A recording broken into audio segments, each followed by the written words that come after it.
Dua, menjatuhkan pidana oleh karenanya dengan pidana penjara selama 14 tahun.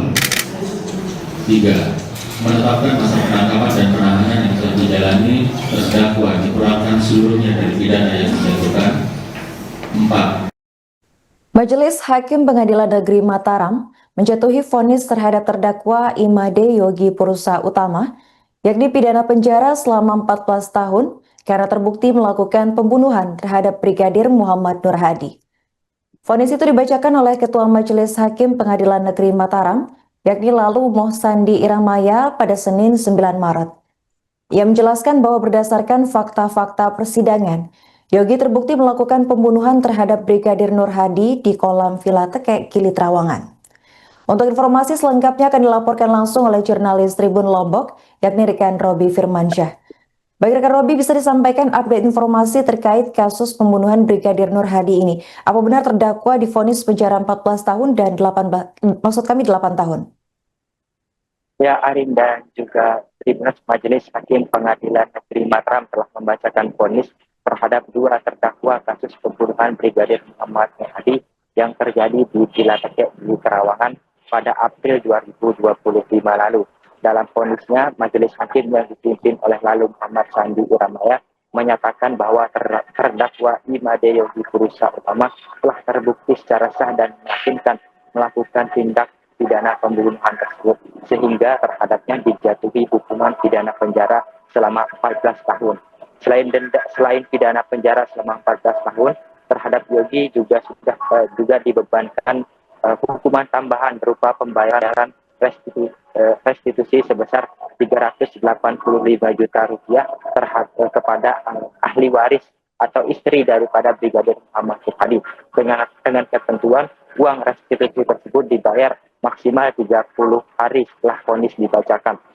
Selain itu, namun jika restitusi tersebut tidak mampu dibayarkan oleh terdakwa, maka penuntut umum akan melakukan penyitaan dan akan melakukan penyitaan terhadap harta daripada terdakwa, lalu akan dilakukan lelang.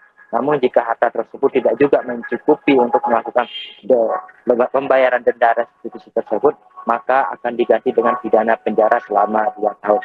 Selain terdakwa Imade Yogi Purusa Utama, juga Majelis Hakim menjatuhi hukuman terhadap Igede Aris Chandra dengan pidana penjara selama 8 tahun penjara, dan selain itu juga Majelis Hakim membebankan hukuman tambahan berupa pembayaran restitusi sebesar 385 juta rupiah. Pembayaran restitusi terhadap oleh dua terdakwa ini berdasarkan perhitungan dari Lembaga Perlindungan Saksi dan Korban terhadap restitusi atau uang ganti rugi yang harus dibayarkan oleh dua terdakwa ini. Arin dan juga Tribun. Baik, rekan Robi, bisa dijelaskan pasal berapa yang dikenakan Majelis Hakim terhadap terdakwa ini? Ya, dapat kami sampaikan bahwa Majelis Hakim mengenakan pasal atau menyatakan bahwa Kompol Yogi terbukti secara sah dan meyakinkan melakukan tindak pidana pembunuhan sesuai dengan ketentuan pasal 458 Undang-Undang Nomor 1 Tahun 2023 tentang Kitab Undang-Undang Hukum Pidana. Selain pasal tersebut, juga terhadap Yogi dikenakan sanksi terbukti melakukan pelanggaran terhadap pasal 221 tentang perintangan pembuktian dan juga atau penghilangan barang bukti atau obstruction of justice dalam kasus ini.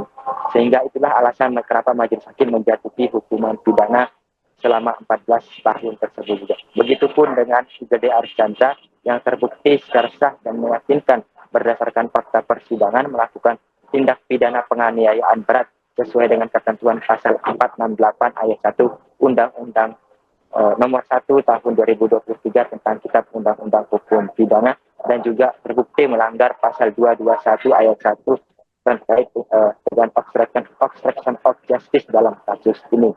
Arin dan juga Tribunus. Bagaimana respons dari kubu terdakwa atas penetapan hasil sidang vonis ini? Ya, terhadap vonis ini, penasihat hukum kedua terdakwa menyatakan akan mengambil keputusan dalam waktu dekat apakah akan melakukan perlawanan atau melakukan upaya banding terhadap putusan ini. dan juga dalam waktu dekat akan menyampaikan keberatannya terhadap keputusan dari majelis hakim ini. Namun dari informasi yang kami terima memang pada saat ini belum diputuskan apakah akan melakukan upaya banding atau tidak, karena tadi disampaikan oleh para penasihat hukum bahwa mereka masih berpikir terlebih dahulu terkait langkah-langkah hukum yang akan disampaikan. Arina juga terima. Selain itu juga dapat kami sampaikan bahwa pihak keluarga dari Brigadir Muhammad Hadi merasa kecewa dengan vonis yang dijatuhi oleh majelis hakim ini, karena memang menurut mereka vonis yang dijatuhi ini cukup ringan. Mereka sangat berharap seharusnya majelis hakim menjatuhi hukuman yang setimpal terhadap kedua terdakwa ini, yakni pidana penjara seumur hidup. Demikian Arin dan juga Tribuners. Baik, terima kasih rekan Robi atas laporannya dan selamat lanjutkan tugas kembali. Keadaan yang memberatkan, perbuatan terdakwa meresahkan masyarakat, perbuatan terdakwa telah mencederai nama baik Kepolisian Republik Indonesia, terdakwa tidak mengaku dan berbelit dalam memberikan keterangan. Hal yang meringankan, terdakwa memiliki tanggungan keluarga, terdakwa belum pernah dihukum. Menimbang bahwa berdasarkan pertimbangan tersebut di atas, menurut majelis hakim yang di bawah ini telah adil dan setimpal dengan perbuatan terdakwa, memperhatikan ketentuan pasal yang bersangkutan, mengadili. 1. Menyatakan terdakwa Imadeyo Purusa Utama terbukti secara sah dan meyakinkan bersalah melakukan tindak pidana pembunuhan dan perintangan pengungkapan kejahatan atau penghilangan barang bukti sebagaimana dalam dakwaan penuntut umum. 2. Menjatuhkan pidana oleh karenanya dengan pidana penjara selama 14 tahun. 3. Menetapkan masa penangkapan dan penahanan yang telah dijalani terdakwa dikurangkan seluruhnya dari pidana yang dijatuhkan. 4. Menetapkan terdakwa tetap ditahan. 5. Menjatuhkan pidana tambahan berupa pembayaran ganti rugi restitusi yang telah ditetapkan oleh LPSK sejumlah total Rp771.547.000 yang dibebankan secara tanggung renteng kepada terdakwa dan IGD Aris Chandra, sehingga untuk terdakwa dibebankan restitusi sebesar Rp385.773.000 yang apabila dalam jangka waktu 30 hari tidak dibayarkan oleh terdakwa, maka kekayaan atau pendapatan terdakwa dapat disita dan dilelang oleh jaksa penuntut umum untuk melunasi restitusi tersebut. Dan jika tidak cukup atau tidak memungkinkan dilaksanakan, maka terdakwa dikenai pidana penjara pengganti selama 2 tahun. 6. Menyatakan barang bukti sebagaimana tersebut dalam putusan dikembalikan kepada penuntut umum untuk dipergunakan dalam perkara atas nama Misri. 7. Membebankan terdakwa membayar biaya perkara Rp2.500. Demikian yang telah kami musyawarahkan yang menurut tapi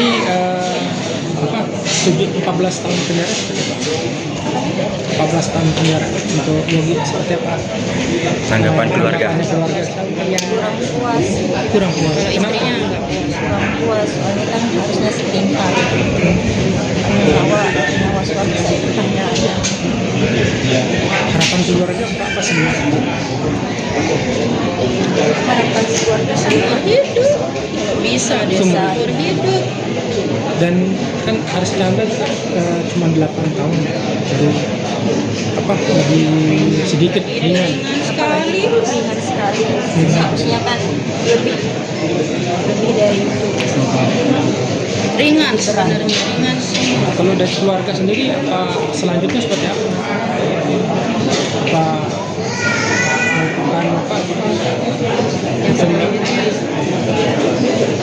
Yang sudah jelas jeraka sama Pak Jaksa aja. Sesuai hukuman kita serahkan sama Pak Jaksa. Karena dia sudah membantu kita berterima kasih sama Pak Jaksa. Kita tidak puas, dia suaminya tidak bisa balik lagi. Seumur hidup tidak setimpal.